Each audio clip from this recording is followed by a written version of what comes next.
Nakuhanan ng CCTV ang pagwawala ng umano'y lasing na pulis sa Las Piñas. Tinutukan pa raw niya ng baril ang isa sa lalaki sa kanilang barangay. May report si Darlene Kai. Sumatara! Hindi. Sumatara!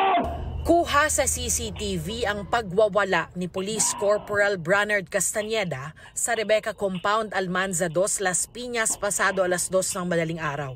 Pagkasa sa baril, paulit-ulit niyang kinalabit ang gatilyo. Kung saan-saan niya itinutok ang baril, pero tila wala ng bala kaya hindi pumutok. Maya-maya, pinaghahampas niya ang isang bagay na hindi nahagip sa CCTV. Motorsiklo raw niya iyon. Ilang saglit bago yan,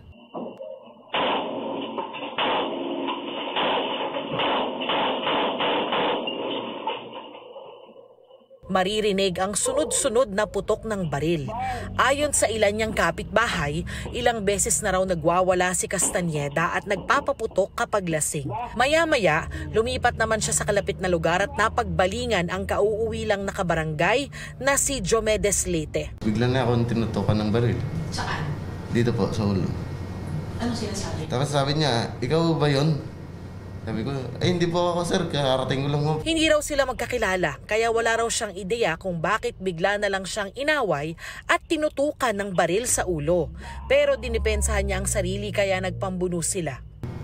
Paghawak ko ng baril niya, natumba kami yun. Naga ko yung pagtumba niya sa lupa. As early as 2:30 in the morning, we receive a phone call from a concerned citizen. An hour later, nagkaroon ng insidente po dyan sa may Rebecca Compound. Agad rumesponde ang Las Piñas PNP para arestuhin si Castañeda.